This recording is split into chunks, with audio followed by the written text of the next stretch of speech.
There it is. Okay. Time. Hello and welcome. My name is Dakota Graff. I'm excited and grateful to be here serving you one of the world's most beautiful coffees. Now, we're going to cover a lot of ground today, so please take a moment to settle in and relax. I want to talk about cultivating relationships of trust through coffee experiences. Now, it's my belief that producers and baristas share the same motivations, and I came to this conclusion through an unexpected way by thinking about a theory in physics. This theory states that just before the existence of the universe, there was an infinitely dense point known as the singularity. This point contained a trace of everything we know and see today, which, to be honest, is quite difficult for me to understand. My friend Rigoberto Herrera prints on every box of coffee he sends us, developing singularity. Now, his nod to this theory struck me as strange at first, but the more I thought about it, I realized its meaning. My friend Rigoberto is striving to create the whole spectrum of flavors in one, where everything positive we experience in coffee exists. Now, after over 10 years in the industry, with the last 5 spent as green buyer for Onyx Coffee Lab, I can't help but feel just a bit numb to the idea of the perfect coffee. As an industry, it feels that we're constantly shifting our focus, creating expectations of higher and higher quality with no ceiling. Now, sometimes I feel powerless against this system, and at others, I feel complicit. This is the great dichotomy of our industry. How can we claim to be so invested in something while simultaneously working against it with our actions? This is the challenge of the industry that clarifies our priorities on an individual level. Now, for me, I said that I find the motivations of the roles of the barista and the coffee producers to be the same, and that is to develop relationships of trust through the people that we share coffee with. Now, this was clear on my mind during a recent visit to see Rigoberto and his team at Cafe Granja in Colombia. Now, during my visit, my friend Rigoberto shared with me his favorite coffee. I was struck by its florals, its depth of sweetness, and its clarity. As he shared his favorite coffee with me, it became mine. Now, seeing Rigoberto's motivations to create beautiful coffees recalls my own role in this relationship. As a green buyer, I have a unique perspective to see a through line from the producer, and then to the roaster, and finally to the barista serving the consumer, each dependent on these vital relationships of trust. This is the singularity we all share. So, in order to build on our new relationship of trust today, I'm serving you Rigoberto's favorite coffee. This is a honey processed Sidra from his very own Cafe Granja. In order to uphold that trust, I'm utilizing a few techniques to extract these coffees consistently.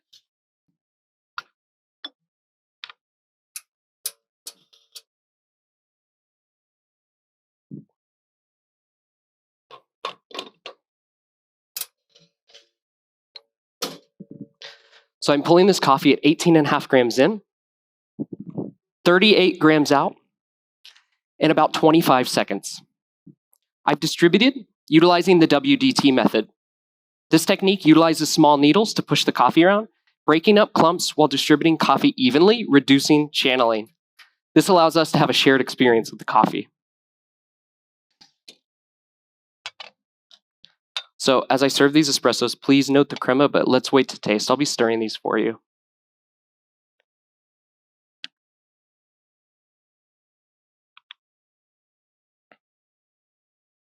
In these espressos, you'll experience ruby red grapefruit,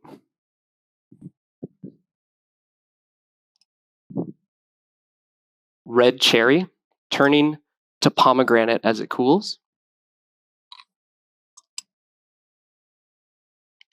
and finally, unrefined cane sugar. The tactile is one of my favorite parts about this coffee, and it's medium weight. It's soft, silky, and round in texture.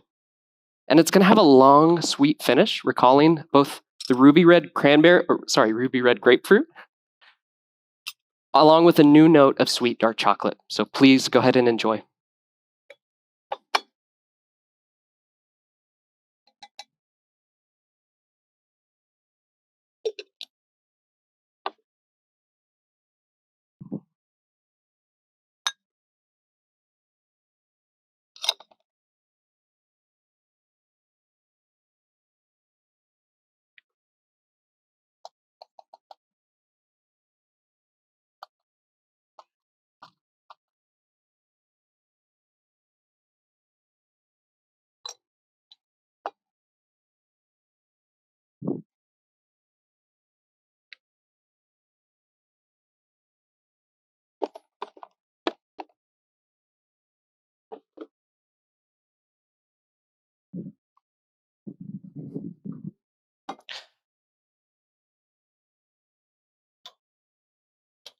Now, I said before that I find the motivations of the role of the barista and the coffee producer to be the same, and that is to develop trust with those who we serve coffee to. Now, my own relationship of trust with Rigoberto has been developing for the past 5 years. And what has astounded me about his work over that time is his control of variables to produce extraordinary coffees. I attribute the depth of sweetness in this Sidra to his processing methods. Whole ripe Sidra cherries are placed in sealed tanks for 3 days. They're then removed to be depulped, placed back in the tanks, and fermented for an additional 4 days of anaerobic fermentation. Now, usually this long fermentation results in the production of off-putting acetic acid. However, the low temperatures at the mill of 60 to 70 degrees Fahrenheit slow the reaction of the microbes, reducing the production of acetic acid.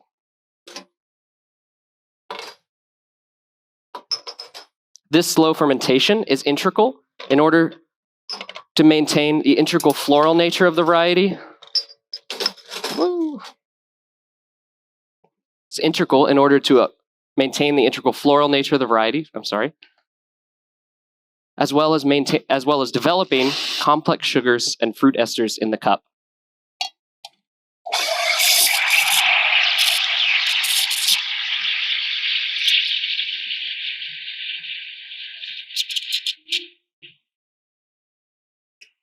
Now, I want to uphold the hard work done on the farm by making critical decisions in order to elevate the experience of pairing this coffee with milk. Much like Rigoberto on the farm, I've done this by controlling key variables and utilizing a few techniques. I begin by using high-fat milk that I've distilled down through the process of freeze distillation. Now, this process removes water from milk, yielding a sweet and heavy milk. Over time, the naturally occurring lactobacilli consume sugars, converting them into acid, balancing the rich sweetness of the milk.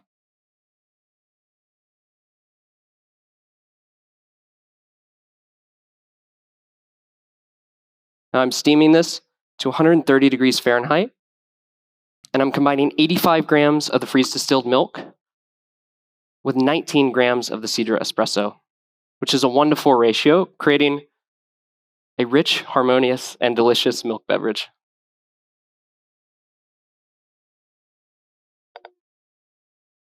Now, the techniques I've used result in a transformation of the honey processed Sidra. And when you drink these, you'll experience white chocolate,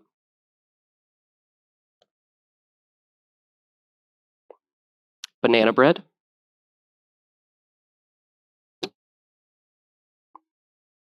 warm cocoa,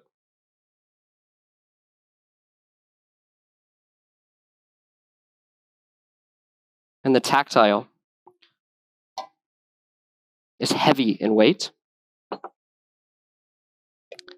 It's rich, buttery, and creamy in texture, and has a long finish recalling the white chocolate and the warm cocoa.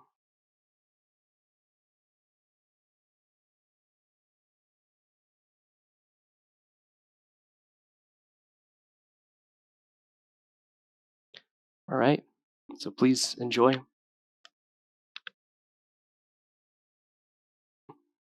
Enjoy. Thank you.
Inspired by Rigoberto's flavor singularity, I wanted to use this Cidra and a few leftover ingredients from my other courses to create one of my own.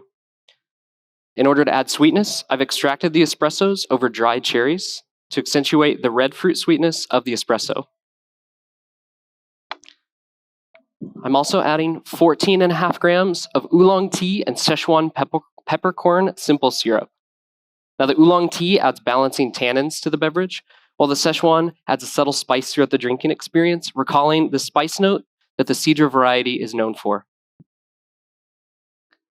I'm also adding 7 grams of coffee saccharum, which I've created by adding by steeping our spent espresso pucks from our signature beverage shots in refined cane sugar.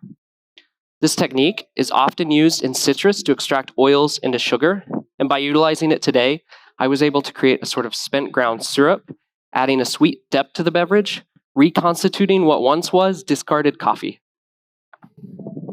To add texture, I'm adding 50 grams of salted whey, which I've created by adding citric acid to our leftover milk from our freeze distillation process. Now, the acid isolates the proteins from the fat, and when aerated, those proteins create foam in the beverage. And the salt stabilizes those protein chains while brightening up the perceived acidity in the drink. Finishing, I'm adding 12 grams of single origin olive oil. Now, this olive oil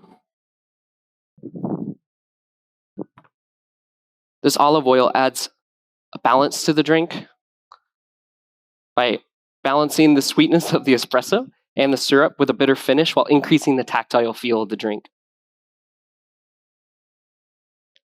Now, I've made the temperature of these even in order to evenly aerate and warm these beverages.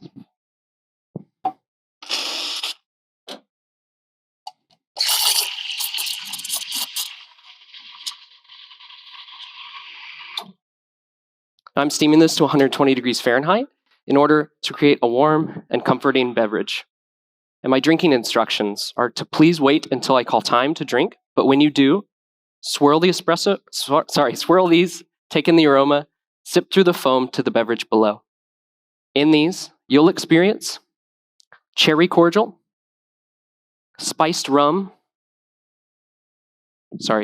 cider, and dark rum. The tactile is going to be heavy in weight. It's going to have a long finish, recalling the cherry cordial. And the texture will be oily and slick. So please, as you enjoy, let this rose fog cascade over the drinks, adding a new layer, recalling the low-lying clouds moving across the farm the morning that Rigoberto first shared this coffee with me.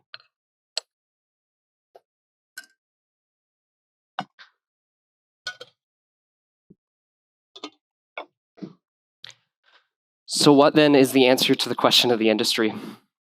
What can a barista or producer do against a system that seems bound to work against the very thing it was created? My answer is to invest in what we share, to continue developing relationships of trust, which will help us get back to the singularity we shared in the beginning. Thank you so much. Please enjoy. Time. Thanks so much. Thanks. Ladies and gentlemen, Dakota Graff, Onyx Coffee Lab, Rogers, Arkansas. Please, we'll take a moment. How are you feeling, Dakota? It's really hot in here. Maybe right in that space for around 15 minutes, right? Yeah. So how did you prepare for this competition in comparison to all of your other events and moments? Well, I did what everyone would do when they have a big event coming up, is I went to Central America for three weeks and didn't work on it. Yeah, no, that's naturally what happened. So. And then, I just worked super hard. This is I've been competing in several different capacities since 2018. And this is the iteration in which I worked the hardest by far. Yeah. And it was very rewarding to be able to do it today. Great. And an incredible accomplishment. Thank you. Yeah.